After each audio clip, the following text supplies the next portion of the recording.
Bonjour à tous, bon week-end. Hein. Merci pour votre écoute. On est back dans le coaching ici parce que c'est le compte du coaching avec votre coach Cobam.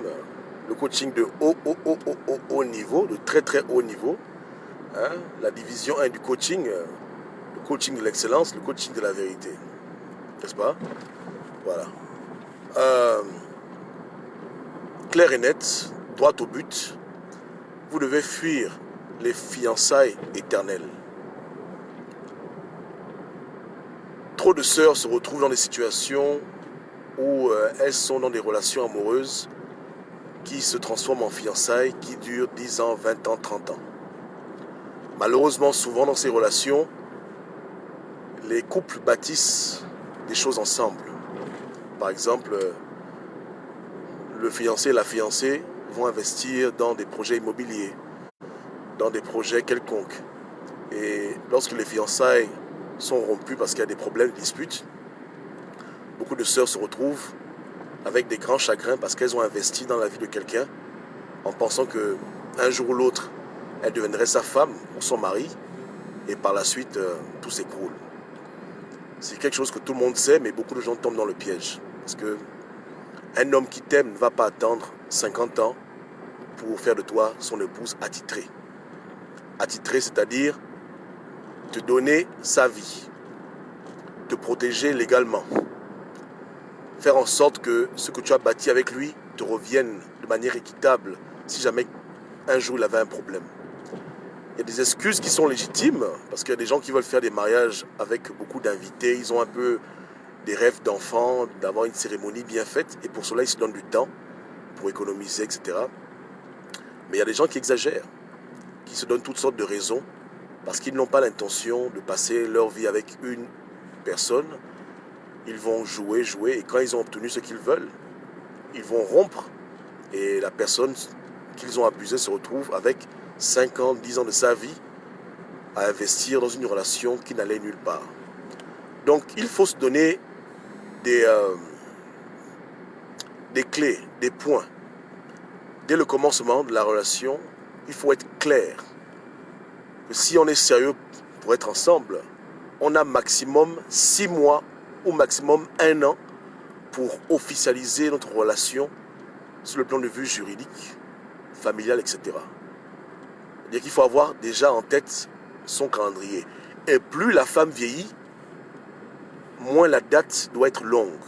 Quand tu as 20 ans, tu te dis, bon, avec mon copain, mon fiancé, on se donne 2 ans.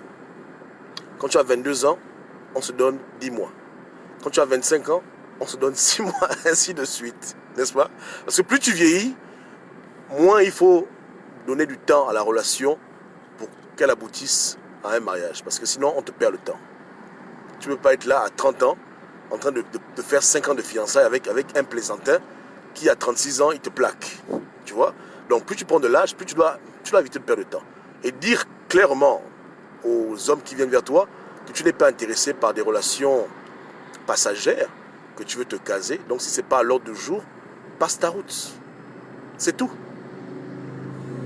Il est mieux d'éliminer les plaisantins que de s'accrocher à quelqu'un qui va te faire tourner en bourrique pendant 5 ans, 6 ans, 10 ans. Et à la fin, tu te retrouves triste, seul et encore plus vieille. Parce que les femmes, l'idéal, c'est qu'elles fassent des enfants quand elles ont entre 20 et 50 ans. Après, ça devient compliqué. Rien que pour le côté maternel, si elles n'ont pas de problème de stérilité. Donc, il ne faut pas blaguer. Moi, je dis que non, pour toutes mes frangines, il n'y a pas de ça. Les fiançailles qui durent 4 ans, 5 ans, c'est du banditisme. Moi, je le dis en tant que coach. Les fiançailles qui durent 6 ans, 7 ans, c'est de l'abus. Il y a quelqu'un qui abuse quelqu'un. Je parle dans le point de vue de l'homme, mais ça peut aussi être la femme. Il y a des femmes qui font pareil. Elle sait consciemment qu'elle ne va pas t'épouser, mais vous restez fiancés 10 ans. Quand tu dis, écoute, on se marie demain, oh non, oh non, oh non, c'est pas encore bon, c'est pas encore bon. Elle a un plan derrière la tête. Lorsqu'elle aura construit sa maison au pays, lorsqu'elle aura ouvert les compagnies avec l'argent que tu lui donnes, elle te dira qu'elle n'est plus intéressée. Et son copain qui est en cachette, elle le fera sortir de l'ombre et elle va l'épouser. Et toi, tu vas te retrouver avec une relation où tu as dépensé 15 ans de ta vie, des millions et à la fin, tu n'as pas de femme. Et comme tu es un homme, tu auras du mal à lui porter plainte parce qu'on va dire que oh, comment tu portes plainte à ta copine, tu es un rigolo, tu es un rigolo. Parce que remarquez vous-même le banditisme. Hein. Quand tu as une fiancée et que les fiançailles s'arrêtent, elle va jamais te rendre la bague. Hein. Vous n'avez pas remarqué ça que dans les relations amoureuses, quand tu as une fiancée, tu as dépensé 10 millions pour acheter la bague en diamant et que les fiançailles seront parce qu'elle dit qu'elle veut plus, elle ne t'aime plus. Mais rends-moi ma bague. Non. Elle te dit sors de la maison, elle garde la bague au doigt. N'est-ce pas? Il y a un problème. Donc il y a des femmes qui font ce genre de choses, il y a des hommes qui font ce genre de choses. Donc les fiançailles ne peuvent pas durer 5 ans, 6 ans, c'est le banditisme. Quand tu atteins ce stade-là, que tu dépasses les 3 ans de fiançailles, il y a quelqu'un qui abuse quelqu'un. C'est le coach qui parle. Il y a quelqu'un qui abuse quelqu'un. Peu importe l'équation. Les excuses, machin, oh, tout le monde n'est pas là, non, je veux que ma maman vienne, machin. Quand c'est comme ça, là, c'est qu'il y a quelqu'un qui abuse quelqu'un. Quelqu'un profite de l'autre et le plan à la fin, c'est de s'en débarrasser. N'est-ce pas?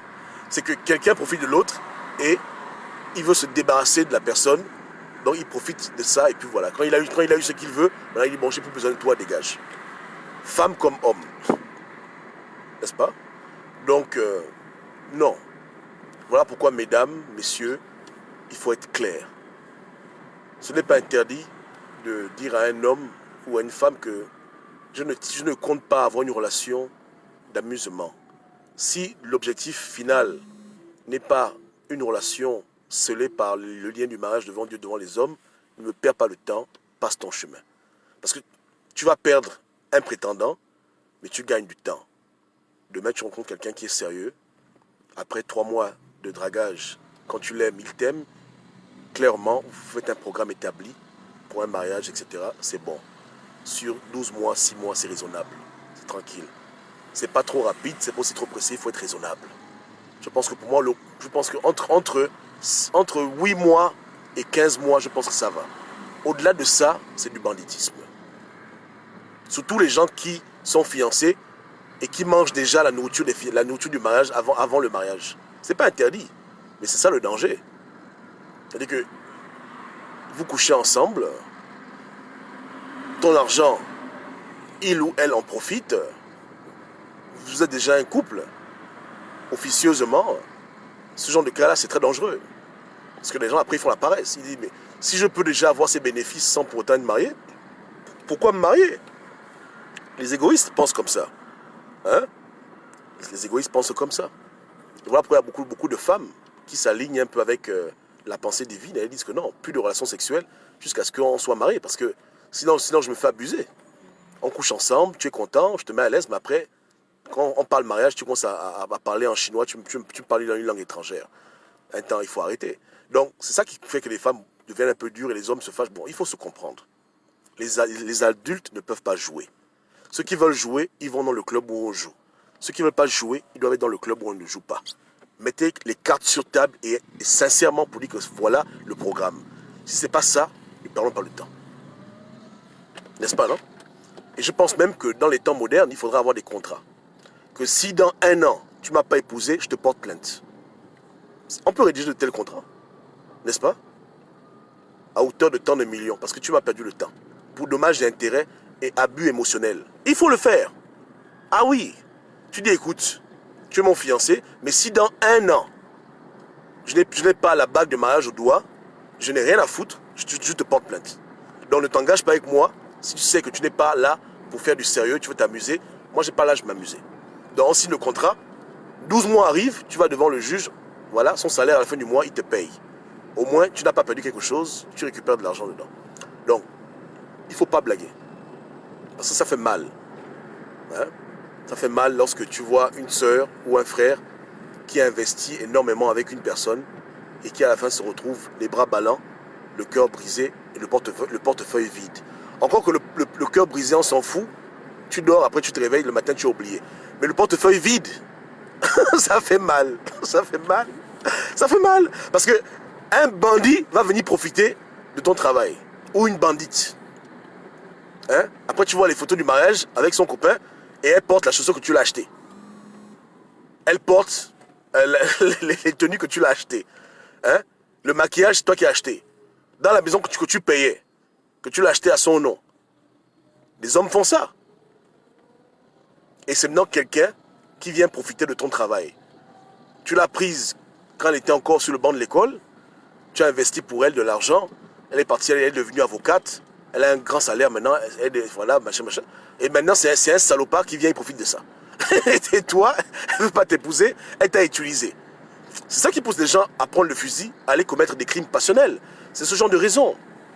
On s'assoit, on écoute le journal télévisé, qu'il y a une femme qui a tué son fiancé. On se dit, mais elle est malade cette femme-là. On ne connaît pas l'histoire. On pense qu'elle est folle, mais elle n'est pas folle. Elle a craqué. Elle a investi de son temps. Elle s'est sacrifiée pour quelqu'un. Elle avait deux boulots. Le monsieur, il était à la maison. Tout, elle s'est sacrifiée. Et maintenant, quand le monsieur a un travail, il est à l'aise, il a fou à la porte, et il va prendre une autre femme qui n'a pas souffert avec lui, et il l'épouse. Elle dit non. Elle prend le fusil, elle le tue.